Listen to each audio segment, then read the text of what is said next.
Alright guys, V11 here, back with more Death Stranding. I said I was going to do one more episode tonight, so let's do it. Oh, fuck off, man.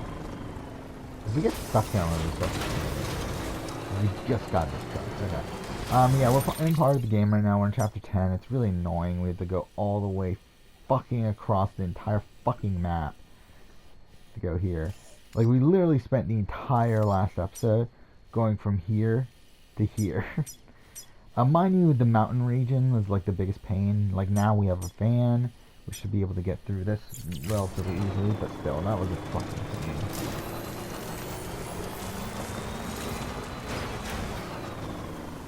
No. I was gonna stop and then I realized, like, well, we have a full battery. Actually, no, we don't have a full battery. We have a full car battery. I just realized that. Okay, whatever. I don't fucking care. Okay, wait. I need to make sure we're going the right way.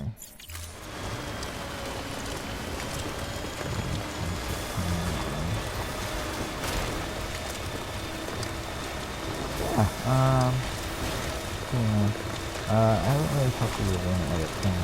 I got playing yeah, like, oh, fuck off, game. Really? We're really doing this again?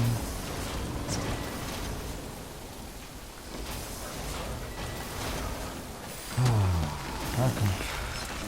Fine. Fuck this area. I really fucking hate this area. Yeah, I definitely should have, went to that thing. Oh well.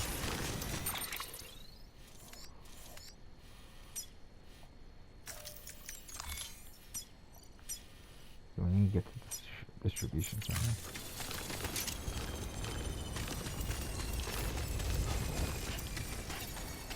Yeah, okay, so Tina, again, the thing that's interesting to mention about Tina's win edit is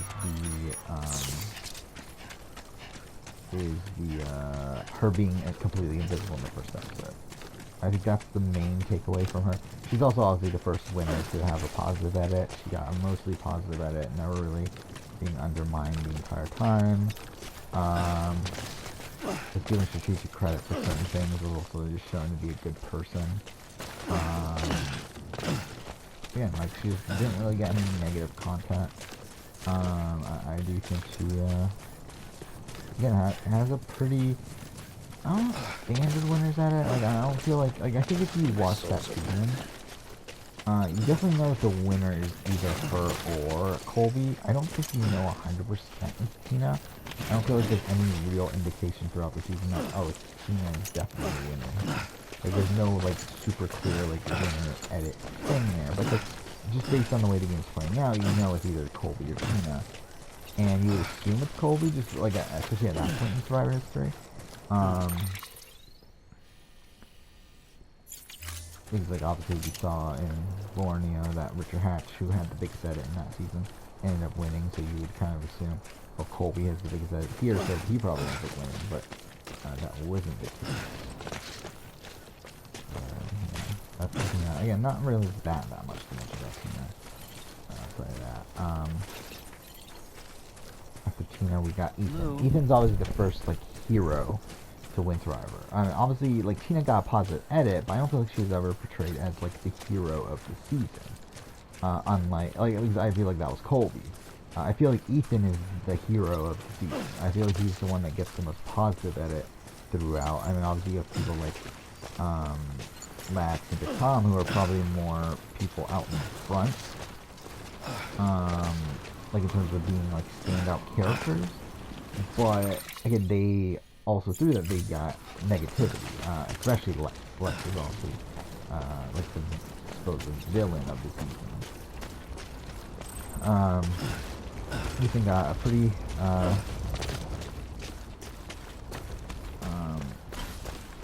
obviously Ethan got personal content in his soccer stuff. He also has Ethan, again, a lot of the, oh, I mean, I guess with Tina I can also mention the bond with Colby, and the bond with Keith as major storylines with her, and leading to her eventual win. Because again, that's another thing, is that with the winners that it is typically your strong relationship, the relationship of the winner are being shown as major plot points. Again, same thing with Asta, where him and Kim Johnson, him and Lex, uh, even him and Big Tom at points, like are like pretty major plot points in the season. You also have him getting credit for the Silas move. That's something. I know, it must be Like tough, there's things to point out there with these things. Not like that much, but I mean, again, like I feel like Richard Hatch is definitely gonna be the winner. I talk about the most on these earlier winners. Because I don't feel like the winners at it was fully in place yet. I do feel like Ethan's probably the most traditional winners at it out of the first few, but still not even that. And then we got Vesepia, which Vesepia is the first like under the radar female winner, which for female winners of Survivor, and I don't know why this is the case, but they typically get less content than the male winners of Survivor. Obviously Tina was a massive exception, where at least Tina, even to this point, isn't she the female that's gotten the most confessionals in the season? I believe that's the case, right? If not, like she had like 16 years. Contaminating suit. Rest is advised. Footwear condition poor. Replacement is advised.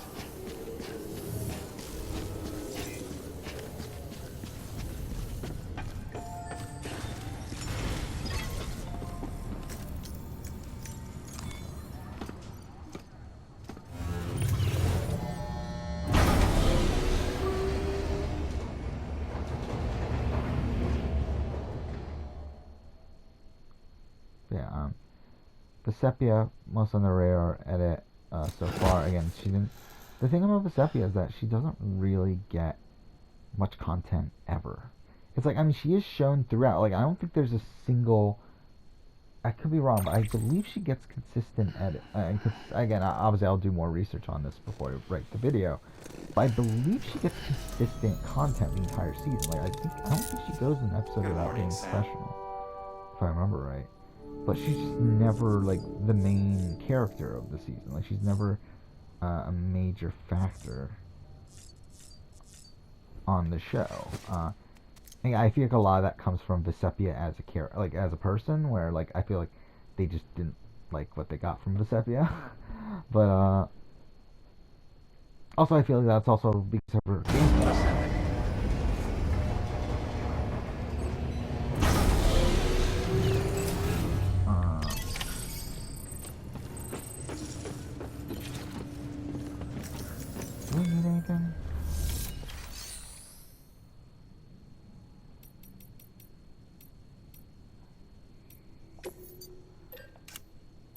Might as well make shoes, even though I know we have one, but... Well, that and also actually all around. I think I want to switch at this point. So that will put on footwear. This will equip. This will put in the locker. I think that's what I want to do.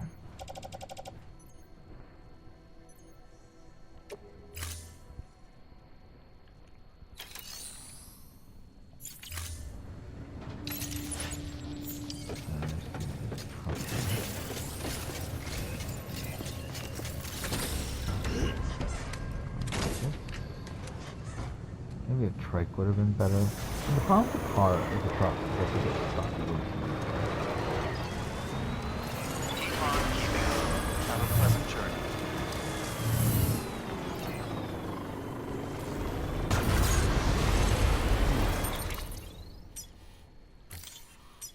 Fuck.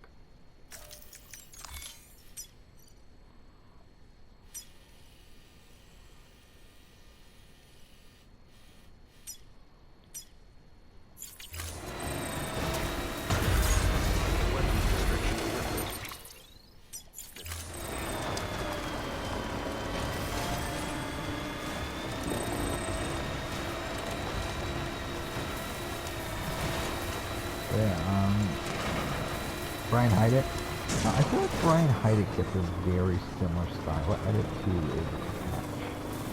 In the sense that there's... Oh, fuck off. So it's another winner that gets very... Are you fucking serious? We really got stuck this early on?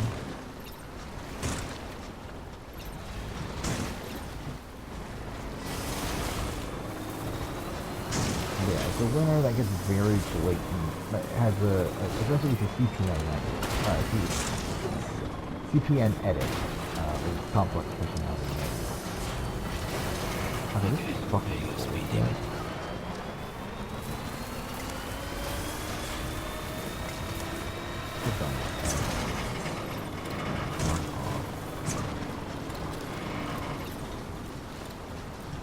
Oh, fuck off, game. Fuck off.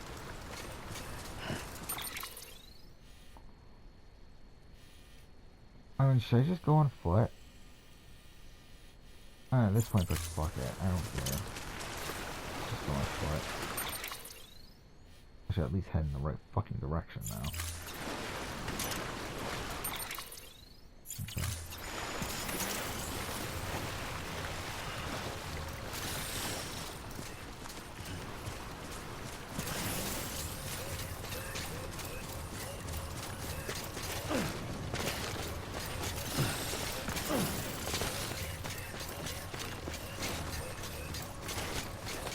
Yeah, so there's some, obviously there's also a very blatant, Brian Heidick winner quote. That's exactly what it is, but, okay, no, it's there. Also, there's also this, okay. I think he's someone that, I don't feel like his relationship were as the previous four winners. Well, again, I feel like these previous four winners had very blatant, like, relationship stuff on the show. Where Brian, I don't feel like, I guess, obviously we do have a lot of people saying they trust Brian, but I don't feel like we're actually showing why they trust Brian. Yeah, I think a lot of that has to do with Brian being disingenuous the entire time. Or like Brian didn't actually care about any of these people.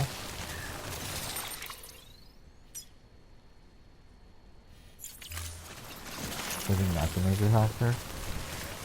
And also I feel like Brian,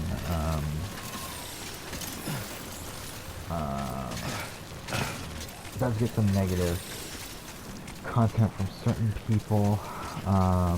But then I also feel like they shield Brian, from a lot of negativity, obviously, because racist stuff. So, yeah. I mean, Brian's kind of a tough edit. This was, I feel like this is at a time where the winner's edit wasn't fully established yet. So, it's kind of a weird one to talk about. Then I got Jenna. I think Jenna's the weirdest fucking edit out of the first six. I mean, she's someone that very clearly just...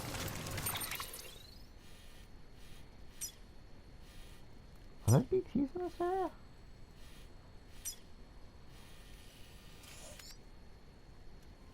I don't think there are, but it feels like... Whatever.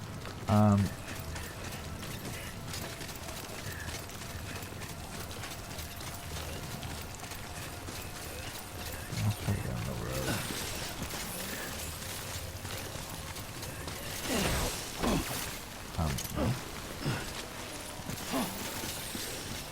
Yeah, so, what was I saying? Jenna had the weirdest edit, where she got such a negative edit, for seemingly very little reason. It's like, I mean, like, there's reason, but it's like, I feel like they, like, actively went out of their way to give her a negative edit. Where, again, like, it was very clear that the cast did respect her. Like, obviously there are, like, things, like, obviously she is young, and she's, like, part of that duo with Heidi. Hey Sam, I see you're coming up on Lake Knot. Stay strong. We're all rooting for you to finish the job and come home safe. By the way, I've made more progress in a certain investigation. It seems that Clifford Unger willingly put his own child in the care of the scientists conducting the BB experiments.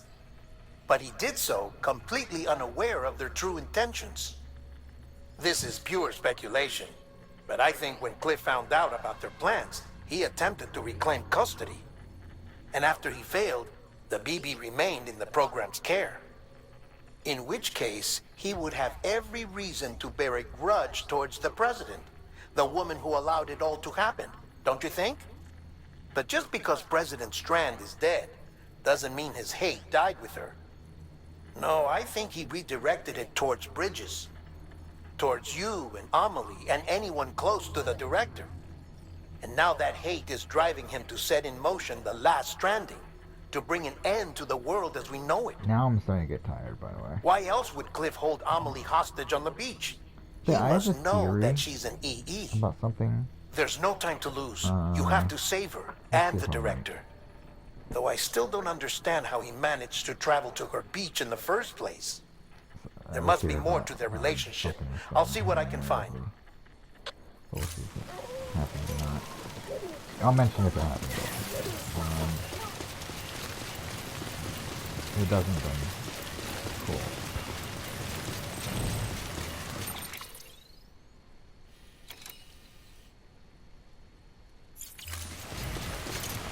Yeah, so what else do I want to talk about?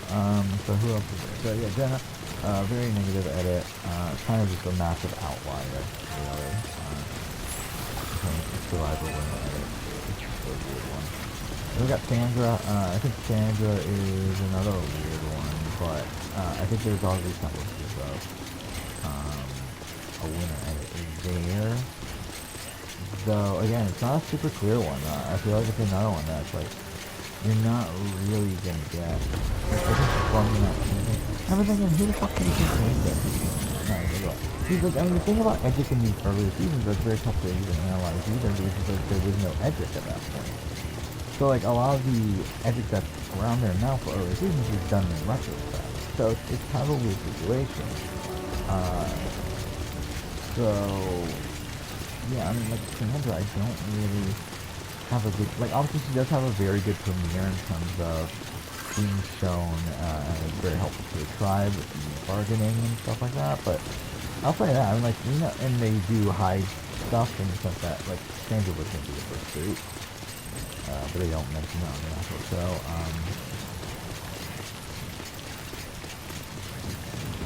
Is that it? Not really. Anyway, I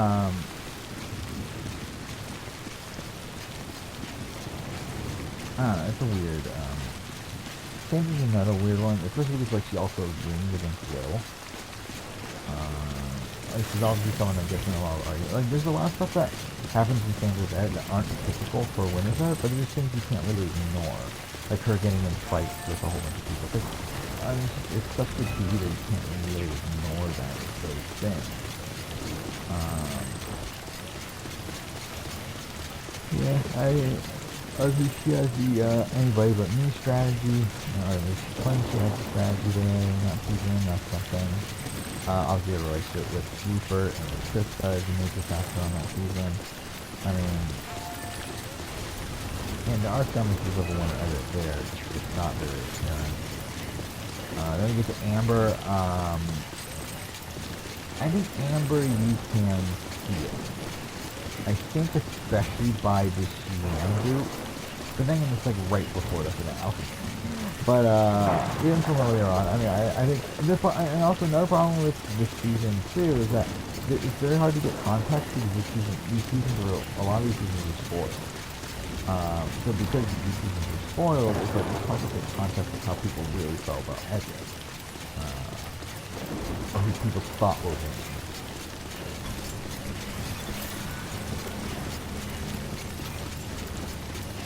So yeah, with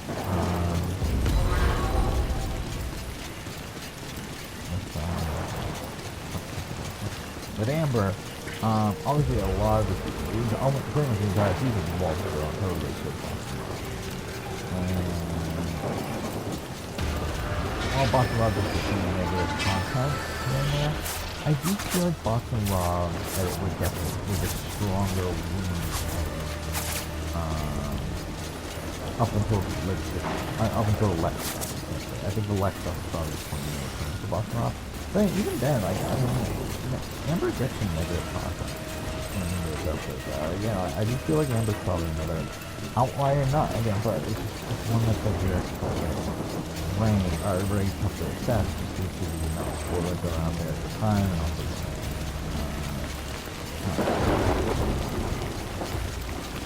Chris, I feel like Chris is...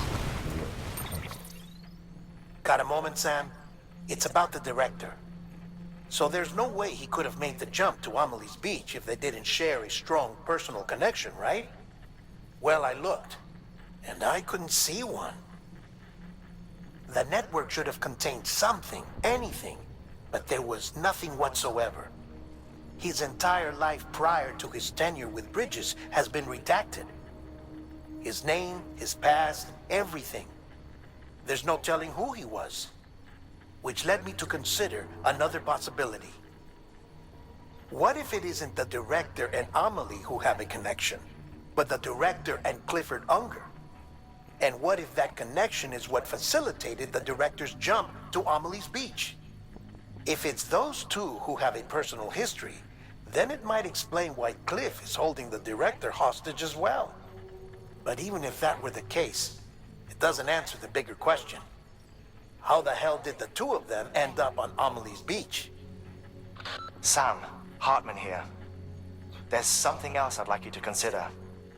A guess, albeit an educated one, concerning Cliff's objective. Somehow, with the aid of the chiral network, our individual beaches have begun to coalesce, resulting in the formation of a single massive seam. Should this process continue, there is a risk that BTs will flood across into our world, bringing about a death stranding on a heretofore unprecedented scale.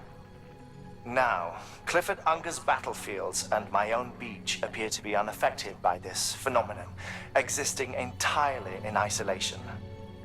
They do not and have never intersected with others. But what if there were another class of beach, one that exists on a higher plane, that was responsible for setting this process in motion? And what if the beach in question were none other than Amelie's? Cliff may have summoned the director, but I believe his true aim was to seize control of Amelie's Beach, to exploit its power over every other beach, and trigger the last stranding. It's the only rational explanation for Cliff's actions, which is why you have to stop him. If Hartman's right, then we're in serious trouble. Using the chiral network in Amelie's Beach to trigger the last stranding? That's why Higgs went after Amelie, wasn't it? If it was Cliff who put him up to it. Yeah, it all fits. With the last stranding, he'll finally have his revenge against the world that stole his life and his child. You've got to stop him, Sam. You've got to make the jump to Amelie's Beach as soon as possible. Get in and get her back. It's our only hope. If you can't, then we're all doomed.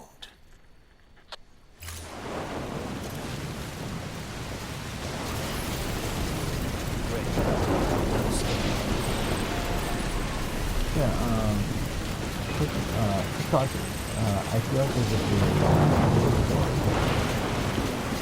it's already, I heard, okay.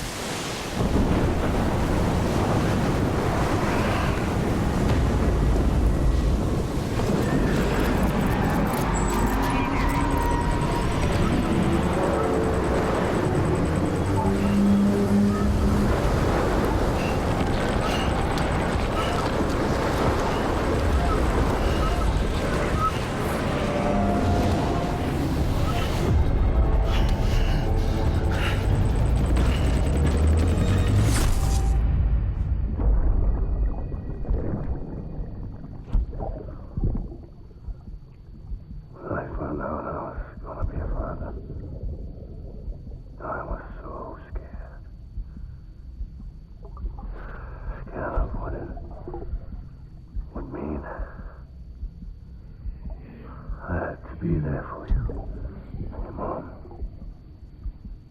no matter what. I couldn't just go off and get myself killed anymore. Couldn't leave you all alone. Couldn't.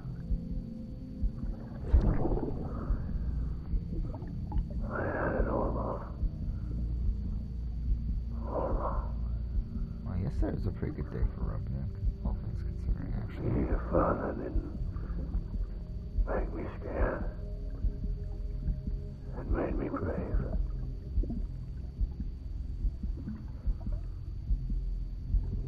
I'm sorry. Sorry it took me so long.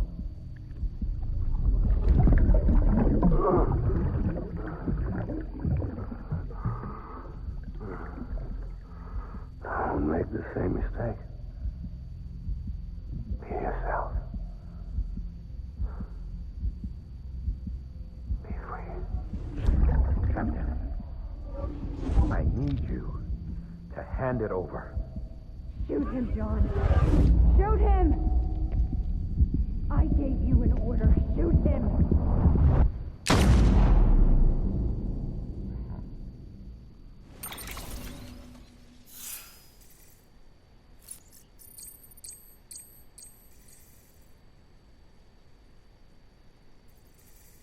Okay. Wait, that was the chapter?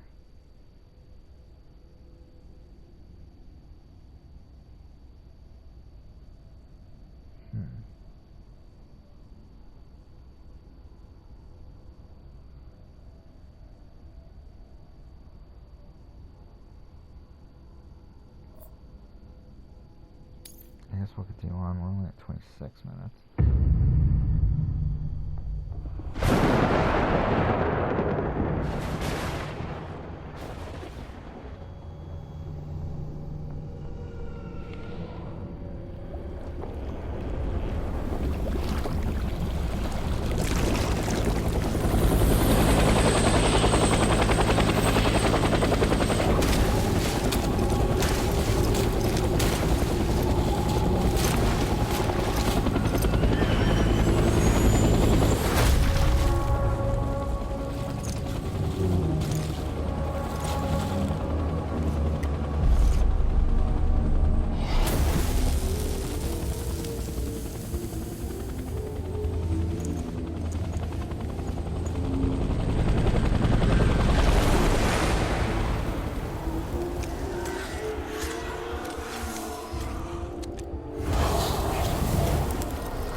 So should I just leave now?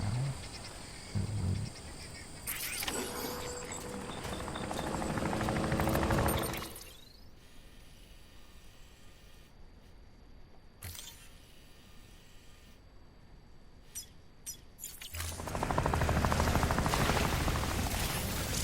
He's gotta be somewhere, right? Is his target hidden?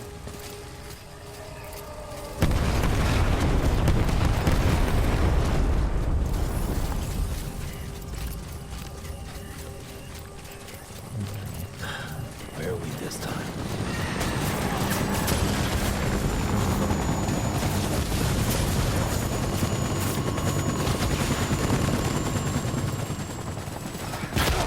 Oh shit.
the shot where he comes out of and that was literally for like the final boss battle. I mean, is this? I guess it's not the final boss battle.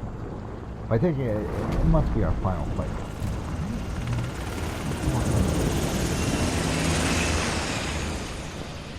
Thinking like, what the fuck are the final 3 missions?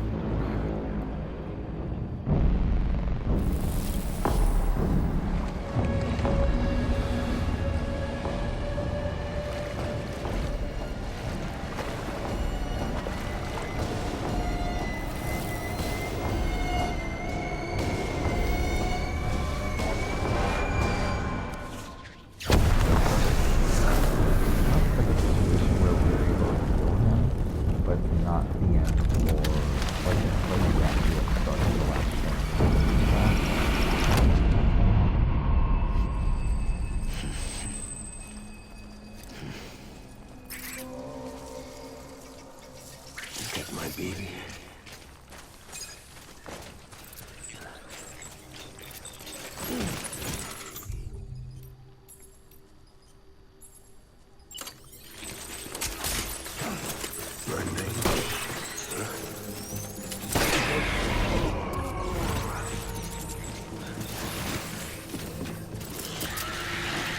Light him up.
We need reinforcements.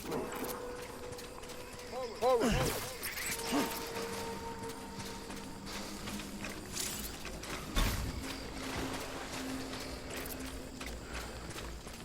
Baby.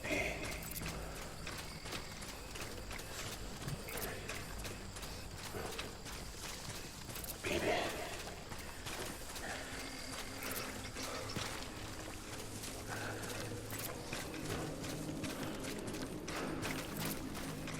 Baby.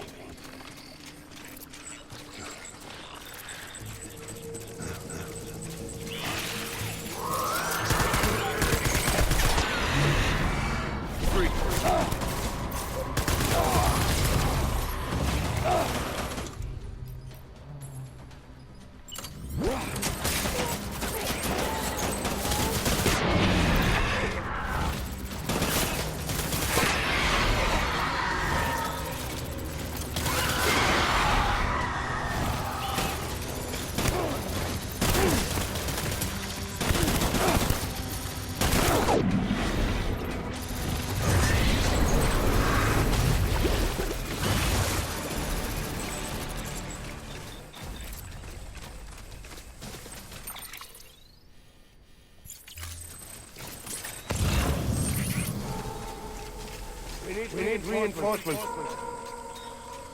Move.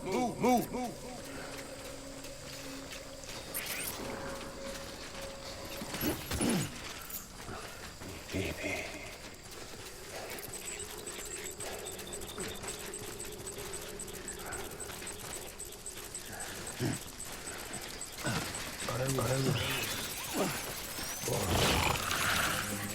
Fight.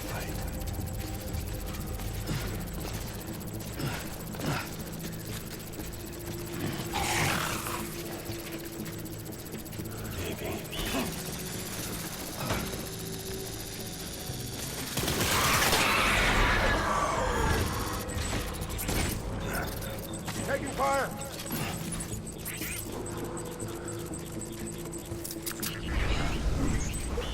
Shoot somebody!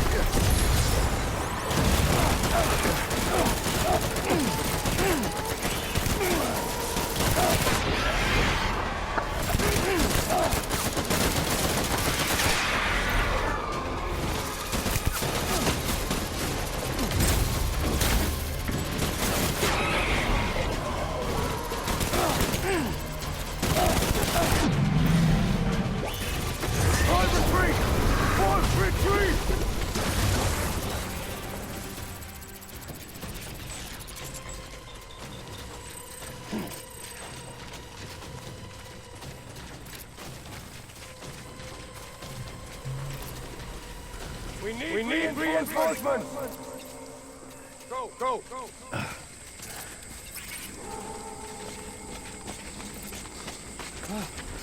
I'll make it right.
Oh wow, that was actually it.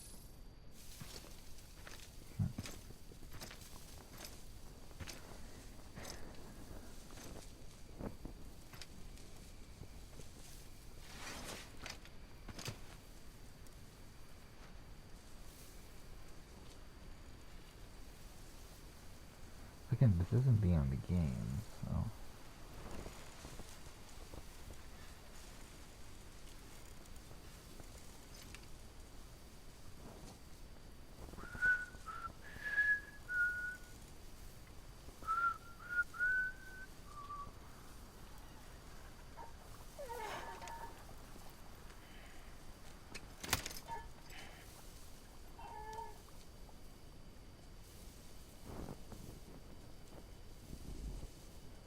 Baby, we're getting out of here. I promise.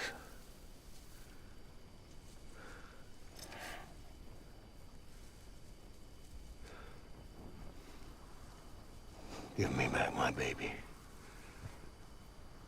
Are you Clifford Unger?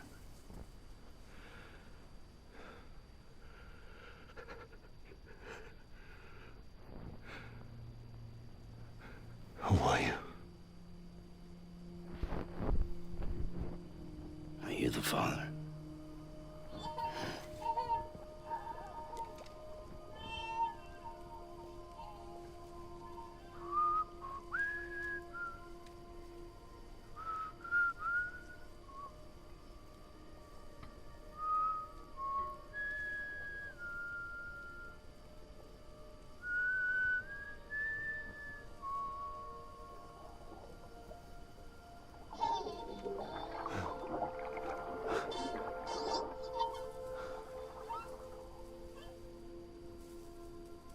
They told me your name was Sam Porter. When you were Sam Bridges. My bridge to the future.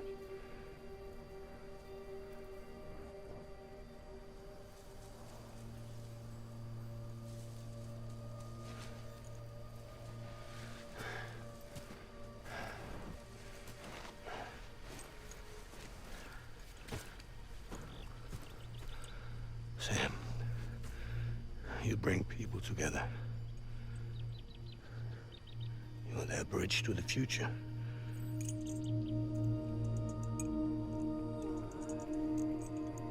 Come on, Sam. Stand up.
Take BB and get out of this place.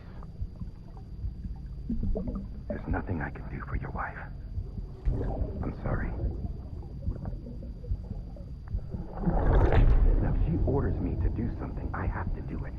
I have to. But I served under you first. And your family doesn't deserve this. Any of this. Why are you helping me?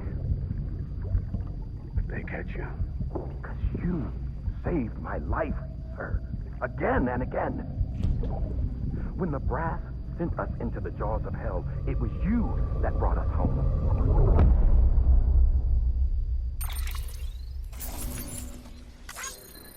I'm kind of debating on whether or not I want to try to finish the game tonight or not. It's 2 o'clock in the morning. I know it's a bad decision to do it, but it's like, eesh.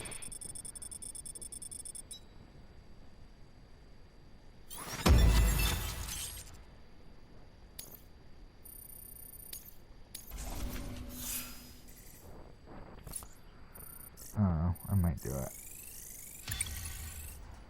Either way, we'll end the episode here.